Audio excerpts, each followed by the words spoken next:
Alright, and we're back. This is Christian Toast with Coach.Motorworks. And the last clip you saw was kind of turned into being a disaster. I was doing my engine breakup. Well, fiance loved the license plate. But after that, it kind of went downhill. So just to recap here with you, I was doing my engine break-in, so you got to run it for 20 minutes at around 200 RPMs, or 2,000 RPMs. And what was happening was my engine starting to overheat, and timing did not sound right, so I had to shut it down. Couldn't get it started since then. I would crank over. I think I wasn't getting spark. I was checking the distributor. I thought I was 180 degrees out from top dead center, but turns out I was fine. My thermostat was a 220 thermostat, so I swapped that out and put a 180 in. Then my thermostat neck cracked, so I needed to get another one of those, and luckily I had one in the barn to put that together. But the root of it is I couldn't get it to start, and I was freaking out. I thought I ruined the engine. I was just really on edge. So so what I did was I took it to a shop called a Classic Car Shop. That's outside of Baltimore, and basically just went through it with them. They said, no, we've had to fire it up, but you are going to need a new radiator. So just got it back, and before we go for a quick drive, just kind of wanted to run through with you what we have here. So I put on this is a dual core aluminum radiator. It's actually intended for a V8 5.0, a 5-liter, Mustang, Ford 5-liter conversion into a 65 or 66 or 64. So as you can see, all the bolt holes lined up fit perfectly in there. So this is for a V8, and this is a i6. Should have more than enough cooling capacity. I put my electric fan up front here, and yes, there is antifreeze everywhere. Something else I also think was the issue for me overheating, besides having a small radiator that was dented, was I think there might have been an air bubble in there. So we have burped it out, and I do need to wipe all this stuff down here. So I now have a new mini starter that I put in down there, which is no longer an eighth of an inch from my exhaust, so it shouldn't overheat. Should be good. A couple little things I need to do. I need to figure out this. Sometimes it gets stuck like there, so they just put a spring on it. So this just so I could drive it home. So yeah, let's start it up. Go for a quick drive.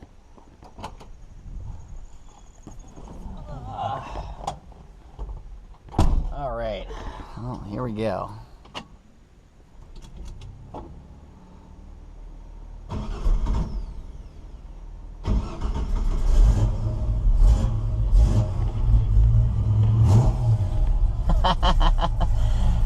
Sounds pretty good, huh?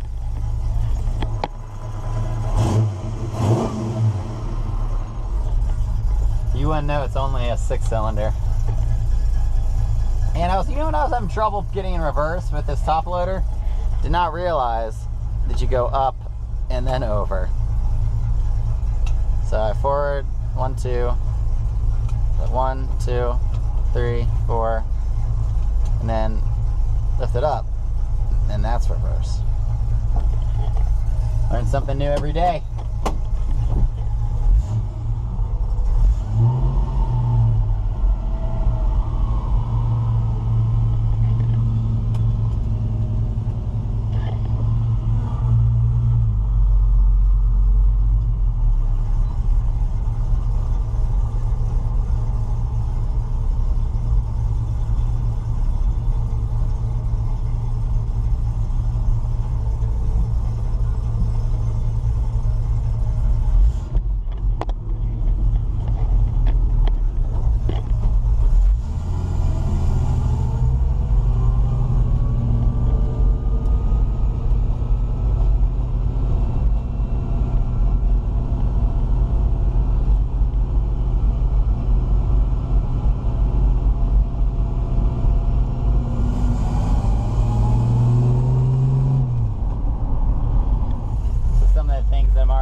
worked in, but it is on or off. No real in between. Also, my gas pedal's a little sticky. It kind of put a little pressure on it, and it's like just getting over a hill, and then it slams down. So probably because of my amateur throttle linkage that I set up. So that is something I'm gonna have to take care of, or I might take care of. Otherwise, I'll just put a spring on it like I was there. But I mean, it is driving, and my temperature is staying low. But I think that's probably also due to the no hood. So when I get my new adapter plate on that carburetor to set it lower, I think that's going to let me get my hood on. Then I can kind of try to see where that temperature reading is. Alright, get out of this neighborhood. Sorry, I am cheesing so hard because that thing sounds so mean. So mean. Alright, try to wait for a good point to pull out. Alright, you ready?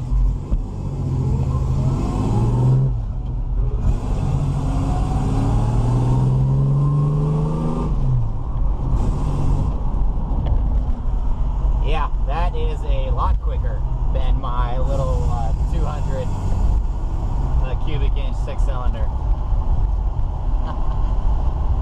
Woo!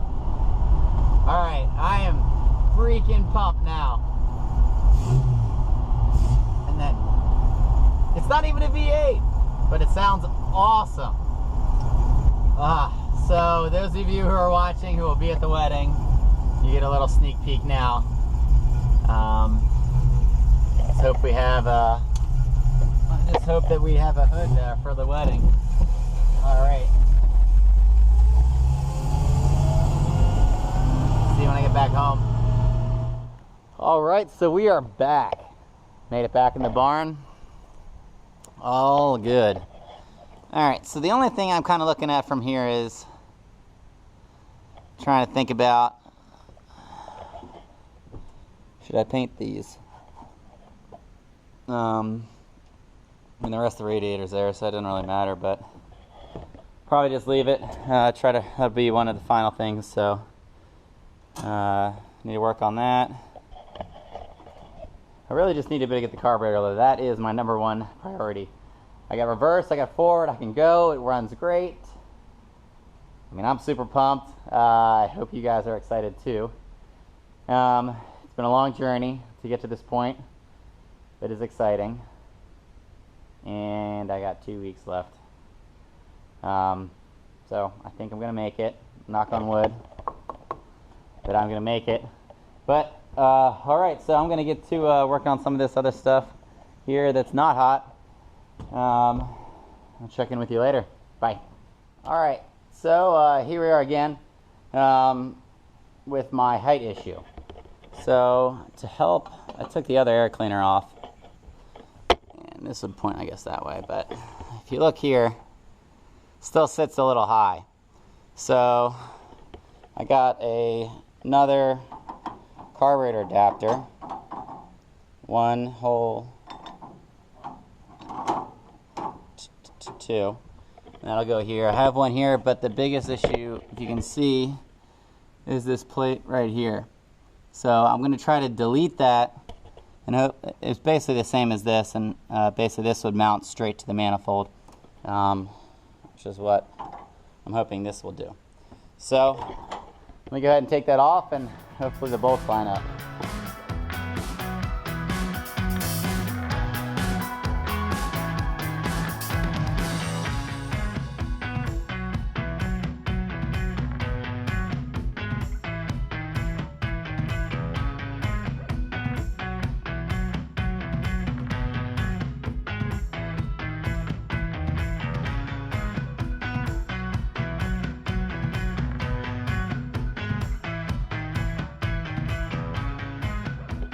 Alrighty, so alright, so it looks like my holes are lining up in there, if you can see. And I thought this is the one that I had before, because this is now my third one, and it wasn't lining up. So either they sent me the wrong part, or I just was in a rush and didn't see it. Probably the latter, probably my fault. Just a shameless plug here. This is from Vintage Inlines up in Michigan. So I know that this will fit, so I'm going to loosely put that on there and make sure that my carburetor doesn't hit the valve cover. So it looks like I am hitting the valve cover right where my accelerator pump is. So let's bring this up, put some studs in there. I'm hoping I have a thicker plate here that I can put under it, kind of give me that 1/8 of an inch that I need. So we'll get right back. Alright, so I got 2 gaskets, but I got a spacer. It's like a hard plastic, which is pretty much just a spacer. I guess I would probably need to put a gasket below that, and because since the above is a thick gasket, I'll put a thin one below it, and it should be good. Right now I am not hitting.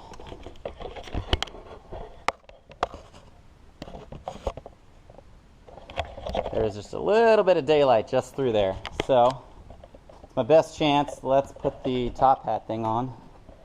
It's my low profile air cleaner. It's also from Vintage Inlines. So hopefully that'll do it. That is as low as I can possibly go. I feel like that's a line from a song, but anyways. Alright, so that all wasn't that difficult. What I'm actually going to do is when I was at the shop doing my engine startup, they said I was getting a little bit of seepage, and actually I don't know if you can see, it's a little wet back there, of oil coming out of the valve cover gasket.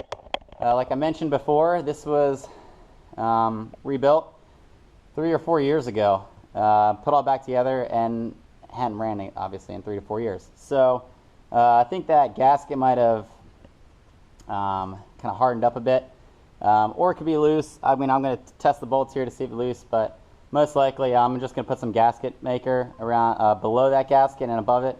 Hopefully the gasket's not dried out to the point where I can get it. Hopefully I can still get it off in one piece. So super excited and motivated now that my adapter plate worked. Alright, so I'm going to go ahead and pull the carburetor off and take the valve cover gasket off. Get to it.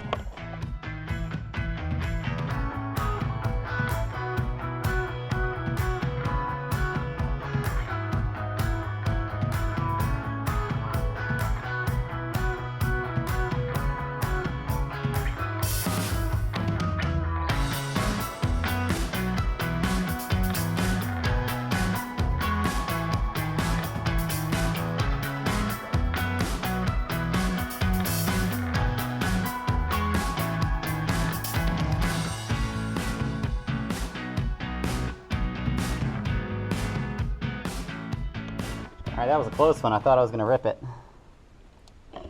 But, yeah, obviously that engine's going to look clean. It's fully rebuilt. But it is immaculate. So there's no discrepancy. This thing was fully gone through. Looking at the valves here.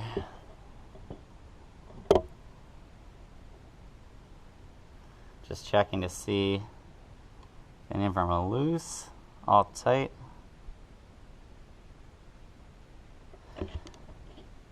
Alright. Okay, so what I'm gonna do, I'm gonna try to peel this cork up so that I can put my bead of gasket maker on there. Alright, I'm gonna set you guys back up.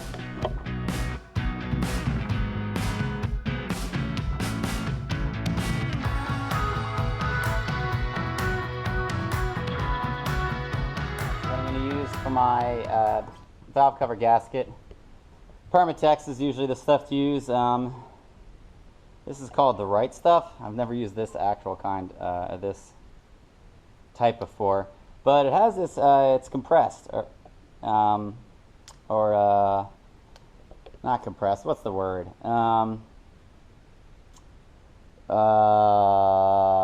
pressurized. There you go. It's pressurized. So all I had to do, it's kind of like a pressurized caulk container. And it's called the right stuff, because why would I use the wrong stuff? And it sets in a minute. So I guess I got to be pretty quick. So I'm going to go ahead and put this on my lip down here all the way around, and then I'm going to go ahead and put the gasket on, and then do another bead of this on top, and then throw the valve cover on top. Alright, so I'm going to try to do this fairly quick.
Alright, so what you noticed is I just did them finger tight. I'm going to wait about 30 seconds or so, and then I'm going to go ahead and tighten them around, kind of like a tire. You keep going diagonal across from each other. Yeah, I'm going to let it set up for about 30 seconds, and then I'll go ahead and tighten them down. Typically with some of the other products, you have to wait like 5 or 10 minutes. But because this is fast drying, it doesn't even say to actually let it set. But I can't imagine that you're supposed to just cinch it down right away. Alright, here, just want to give you a little update. The hood is on. Alright, so my issue I was having before, basically, long story short, figured out my bracket was facing the wrong direction, so I spun it around. And that in turn made me have to spin my carburetor around in order to hold on. Oh, of course now that's sitting, so whatever, I'll bend that up or something. Right, so I'll bend that up just so I can clear that. And then yeah, so I'm still having height issues.